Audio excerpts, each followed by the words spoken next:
कि संत बड़ा परमारथी या का मोटा मन तुलसी सबको दे थे राम सरी खादन। तुलसीदास महान संत है ये आपने कहे छे कि संतो आपने बीजू ये आप एवं एक आपे छे वस्तु कि जेनाथी आपणे कायमने माटे शांति थई जाय, एटले जन्म मरण रहित थई अने अनेक विटंबनाओथी मुक्त थई अने भगवानना पदने पमाड़े एवी जे मोटी संपत्ति भगवान रूपी छे, धर्म रूपी छे, संस्कार रूपी छे, संपत्ति आपे छे। अने ए संपत्तिथी आपणे जो सुखिया थईए तो पछी आ संपत्तिनी अंदर कंई आपणे बहु ममता रहे पण नहीं। व्यवहार से तो करीए खरा पण अंते आपणे थाय के आपणे आ संपत्ति प्राप्त करवी छे अने एवी संपत्ति योगीजी महाराजे अनेकने आपी। ए बाळकोने आपी, युवानोने आपी, वृद्धोने आपी, वडीलोने आपी, बाई भाई दरेकने आपी। कारण के ए वस्तु ज आपवा माटे आया था। एने आपने भ्रमरूप करीने भगवाननी सेवामां मूकवा ए ज एमनो आश्रय हतो, ए एमनो दाखलो हतो। एमनो दरेक कार्यमां आप जुओ तो ये बात एमनी पासे मळती। तमे जाओ तो पण के भगवान भजी लेवा, के बीजुं कंई करवानुं नथी, आपणे भगवान भजी लेवा। तमे ज्यारे जाओ ने तेमनी पासे बेसो तो आ सहज बात करी नाखे के भगवान भजी लेवा, तो बीजुं कांई ना करो ना, बीजुं करो पण भगवान भजवा आव्या छे करजो।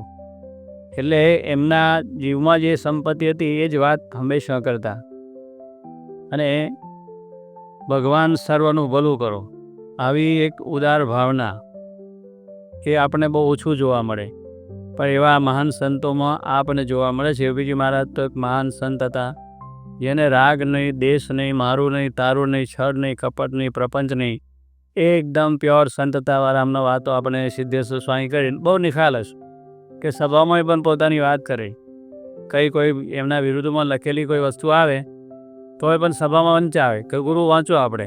અરે ભાઈ આપણા વિરુદ્ધનું કંઈ આપણે વાંચતા છે, સાંભળે ખરા, પણ એમને એમાં કાંઈ વાંધો નહીં, બહુ સારું કે આ લખ્યું બહુ સારું થયું, કે આપણી કંઈ ભૂલ થવાની હોય તો ભૂલ સુધરી જશે, એમાં આપણે બહુ ગુણ લીધો। પણ કહેવાય દરેકની અંદર ગુણગ્રાહક દ્રષ્ટિ, વિરુદ્ધ લખેલું હોય તો પોતે વંચાવે અને વંચાઈની પાછા કે આપણે બહુ સારું એમને લખ્યું છે, બરાબર છે, કે આપણે ભૂલ થાય તો સુધરી જાય એમ કરીને પણ એનો ગુણગ્રાહક દ્રષ્ટિ એમના મનની અંદર એવો કોઈ દિવસ કોઈના માટે ખોટો સંકલ્પ કે રાગ દ્વેષ જેવી વસ્તુ જ નહીં। અને ભગવાન સર્વનું ભલું એટલે દરેકનું ભલું થાય, એમને વિરુદ્ધ કરનારા થાય, એમના માટે ગમે તે બોલનાર હોય, એના ગુણગાન ગાનાર હોય કે ના હોય, એમને માન આપે કે ના આપે, પણ એક જ વસ્તુ કે ભગવાન સર્વનું ભલું કરો। ત્યારે એવું સ્વામી કહે છે આવા સંતો મળવા બહુ દુર્લભ છે। લાખમાં લાદે નહીં, કરોડમાં કોક, કે લાખોની અંદર આ વસ્તુ મળી શકે એવી નથી। બધા સંતો સરખા નથી। આપણે સંત છે અને એનો મહિમા પણ છે, પણ એમાંય પણ થોડી જેમ આપણા મનુષ્યની અંદર કેટેગરી છે એમ સંતોનું પણ એવું એક ઉચ્ચ સ્થાન હોય છે અને જે એને આપણે ગુણાતીત સંત કહીએ છીએ અને એ સ્થિતિને પામેલા હોય એમાં જ આ બધું આપણને જોવા મળે અને એના થકી આ વસ્તુ આપણને પ્રાપ્ત થાય છે। ત્યારે એવા સંત હતા, એ પોતે આ રીતે જ્યાં જ્યાં જાય ત્યાં પણ બાળકોની અંદર પણ બાળક જેવા થઈને પોતે વાત કરી।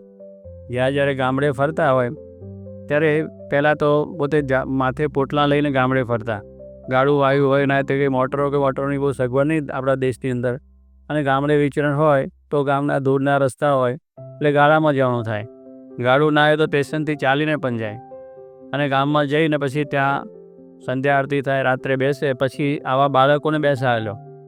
હવે આપણે બાળકોને બેસીને વાત કરવાનું મન જ ના થાય, કારણ કે પંચર હોય આગા પાછા, તમે સ્વામી બેસાડે, બહુ બેસો વાત કરીએ એમ કરીને બેસાડે અને પછી મને માને કહ્યું તું મારું, આવી રીતે એની પાસે આવી જ્ઞાનની વાત કરે કે મનને જ આપણે આવી રીતે મનને ઠપકો આપે છે કે મને માને કહ્યું તું મારું, ત્યાં કામ બગાડ્યું તારું, આવી રીતે વાત કરેલું। મનને આપણું છે ચંચળ છે અને આપણું કામ એને બગાડ્યું છે। અનંત જન્મથી જો કોઈ કામ બગાડ્યું હોય તો મન એટલું ચંચળ છે કે અહીંયા બેઠા હોય તો આપણે આમ તેમ થયા કરે, જગતના માયાના સંસારના વિચાર આવ્યા કરે, સ્થિર ન થાય।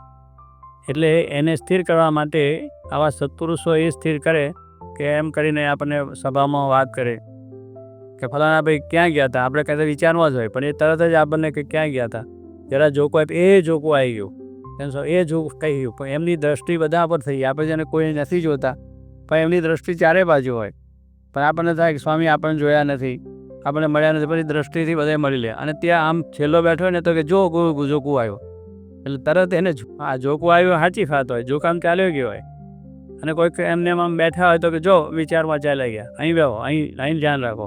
એટલે એમ આપણું ધ્યાન રખાવે, આપણી દ્રષ્ટિ આગી પાછી હોય તો પણ એ એવા પ્રેમથી ને હેતથી ને એવા લેખાથી વાત કરે એટલે આપણે આમ ટટાર થઈ ગઈએ અને આપણા હૃદયમાં એ વાત બેસે. એટલા માટે એટલે કહેવાનું કે આ બાળકો પાસે શું, પણ બાળકોને પણ એમની ઈચ્છા કે બાળકોને પણ અત્યારથી જો આ જ્ઞાન નાખીએ અને પાછા એથી પ્રીતિ પછી પ્રસાદ આપે કરે બીજું ત્રીજું, એટલે આપણું મન છે એ બહુ ચંચળ છે અને અનંતકાળથી આપણું જો બગાડનાર મન છે આપણું, અને મનને જો આપણે સ્થિર થાય તો આપણે બધી રીતે સુખ શાંતિ થઈ જાય. એટલે મનને સ્થિર કરવા માટે આ મોટા પુરુષો છે એ આવું મંદિર લાવે, મંદિરમાં બેસાડે, બધી વાતોચીતો કરે છે. ત્યારે એ રીતે જોગી મહારાજ એ બાળકો પાસે પણ વાત કરતા લ્યો. પછી એક માણસ બેઠો હોય તો એને પણ વાત કરે, એવું નથી કે એક માણસ શું વાત કરવી, આપણે તો એક માણસ વાત કરવાનું થાય, મન થાય જ નહીં. બાળકો આગળ ના થાય, ઘરમાં વાત કરવાનું ના થાય, બીજે વાત કરવાનું ના થાય, કે આવો માણસ શું બહુ મોટી સભા હોય, સારી સભા હોય, સારું બધું હોય તો જરા વાત કરીએ ઊભા થઈને, પણ સામાન્ય રીતે આપણને આ બધી વાત કરવાની થાય નહીં. અને સ્વામીને એવું કંઈ નહીં, ગમે ત્યાં પાછું એમને આસન જો એવું કશું નહીં, આ રસ્તામાં બેસીને વાત કરે, તમારી પાસે નજીક બેસીને વાત કરી નાખે કે હું મોટો છું અને આવું મારું સ્ટેટસ છે કે આવું સંત, એવું કશું નહીં. અને આ સત્સંગ એના જીવમાં થાય, ભગવાન પ્રધાન થાય એવું એમનું અંગ હતું. એટલે ગમે તે સમય એમ કહેવાની વસ્તુ શું છે કે એમને એવો કોઈ નહીં કે ચાલ આટલા માણસ હોય તો વાત કરવી, આવા ગાદી ટેક્યા હોય તો વાત કરવી, અગર તો કંઈક બહુ સારી રીતે વ્યવસ્થિત આપણું ટાઈમે ટાઈમ વાત કરવી. કોઈ મુમુક્ષુ આવ્યો તો તે પણ વાત કરે, એમને કોઈ મનાવવાનું પૂજાવાનું કંઈ નહોતું. એમને પોતે યોગી ગીતામાં લખ્યું છે કે આપણે કંઈ નેતા નથી, આપણે તો સેવક છે, નેતા થવું નથી. એટલે આ જગતની મોટર જોતી નથી અને દુનિયા મોટા થવું પણ નથી. આપણે તો સેવક થઈને ભગવાનને સેવા કરીને રાજી કરવા છે, બસ આ લો. એમના જીવનમાં એટલા બધા વિચારો, એટલી ઉંમરે પણ પોતે કે હવે જો હજુ હું બધો સાજો થઈ ગયો તો વાસણ ઉટકી નાખો, કારણ કે એમને આ સેવા બહુ કરેલી છે. પોતે નાના જ્યારથી હતા ત્યારથી બધી સેવાનો જ ધર્મ બજાવે. કોઈ દાડો ગુરુ થઈને પૂજ્યા હોય કે આગળ આયાત કશું જ નહીં, જ્યારે હોય ત્યારે કંઈ સેવા કરતા જ હોય.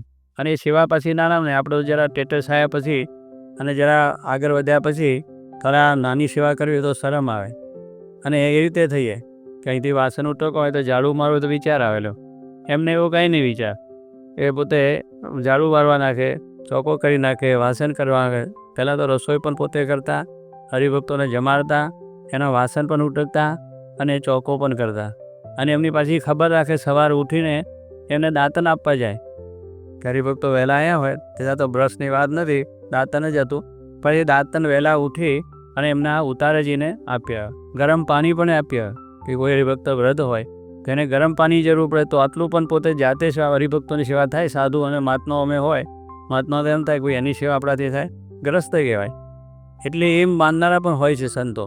પણ જોગી માને તો સંતો હરિભક્તો હોય તો પણ ભગવાનના ભક્ત છે માટે એની સેવા થાય. અને પહેલેથી જ આપણે બધા સંતો મહારાજના વખતથી કરતા આવ્યા છે. એટલે એવી રીતે એમના જીવનમાં એમ નહીં કે ચાલો હું મહાત્મા છું કે સંત છું કે મારાથી આ સેવા ના, પણ એમ કે આપણે તો મહારાજને રાજી કરવા છે અને આપણે ત્યાં એક મહેમાન આવ્યા છે, દર્શન કરવા આવ્યા છે, તેની ખબર રાખવી. એટલે જમાડવામાં ખબર રાખે, ઉતારામાં પાઘરની ખબર રાખે, જમાડવાની ખબર રાખે. આવું મેં કોઈ દાંતન જેવી વસ્તુનો પણ ખ્યાલ રાખેલો. પણ ભગવાનને ભગવાનના ભક્તની સેવા બહુ મોટા પુનિવારણ મળે છે એ વચનાવતમાં લખ્યું છે.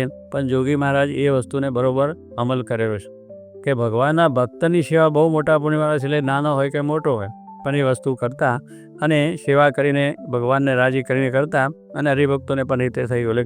આવી રીતે યોગીજી મહારાજનું એક અંગ હતું કે સત્સંગની અંદર માણસને કેમ રુચિ રહે અને સત્સંગ એના જીવમાં કેમ દ્રઢ થાય એ વસ્તુ. એમને કોઈ એ સેવા કરી અને પાછું પોતાના અંગ માટે કંઈ માગ્યું પણ નથી કે આપણે તો સેવા કરીએ એટલે કંઈક પાછું મનમાં થાય કે ચાલો રાજી થઈ ગયા. અને હરિભક્તે પૂછે કે મહારાજ કંઈ સેવા હોય તો કહેજો, તો આપણે કે સારું, પછી કે પોતાના અંગના સુખ માટે. એવી રીતે પણ કેટલીક સેવાઓ લેતા હોય, પણ જોગી મહારાજ એવું કોઈ દાડો કર્યું નહીં. એટલે કહ્યું છે કે દાસના દાસ થઈને રહે સત્સંગમાં, ભક્તિ તેની ભલી માનીશ રાચીશ તેના રંગમાં.